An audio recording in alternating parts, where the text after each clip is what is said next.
Allora il Signore disse a Mosè: Va, scendi, perché il tuo popolo che tu hai fatto uscire dal paese d'Egitto si è pervertito. Non hanno tardato ad allontanarsi dalla via che io avevo loro indicata. Si sono fatti un vitello di metallo fuso, poi gli si sono prostrati dinanzi, gli hanno offerto sacrifici e hanno detto: Ecco il tuo Dio, Israele, colui che ti ha fatto uscire dal paese di Egitto. La statua di Mosè, conservata dentro la chiesa di San Pietro in Vincoli, si trova al centro del registro inferiore di quella che doveva essere la tomba di Giulio II, un progetto molto ambizioso, in cui erano previste più di 40 statue, e mai realizzato. È un'opera di profonda espressività in cui Michelangelo si ispira ai modelli del Quattrocento. Il profeta ci è presentato seduto, e più che un profeta sembra quasi un condottiero, un legislatore.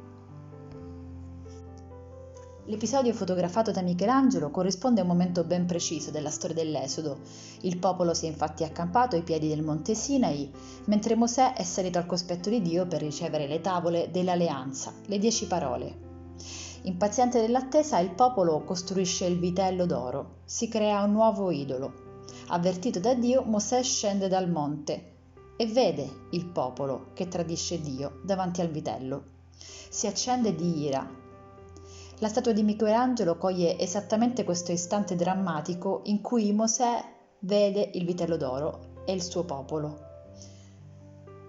C'è un fremito che anima il suo volto e che percorre nervosamente le membra, tramite il quale viene espresso tutta la forza interiore di questo personaggio. Il profeta, che è rappresentato seduto, tiene il braccio sinistro sul grembo e con il braccio destro regge le tavole, con la mano arriccia la barba.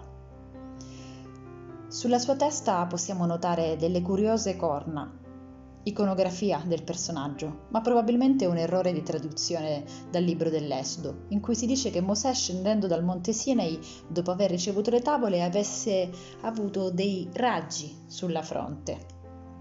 Il suo viso è severo, il suo sguardo è intenso. La figura è fortemente plastica e il suo corpo così potente e il volto espressivo manifestano proprio la forza fisica e morale.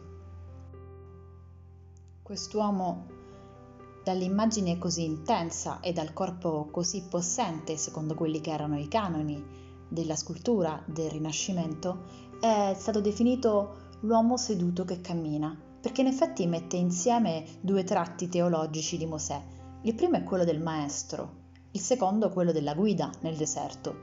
Mosè in effetti è il maestro della legge, è colui che insegna, per questo è rappresentato seduto, come lo sono gli antichi maestri dei bassorilievi romani, con il libro in mano. Ma in effetti questo è l'uomo che ha fatto attraversare al popolo prescelto il deserto, è il maestro da seguire, è l'uomo in cammino.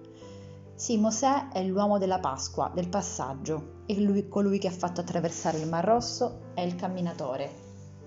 In effetti il suo cammino è metafora della fede e della vita, perché camminare è accettare di perdere l'equilibrio, di perdere le proprie sicurezze, di lasciare ciò che è sicuro e conosciuto del passato per scoprire nuovi orizzonti. Tutto questo alla luce della fede nel suo Dio.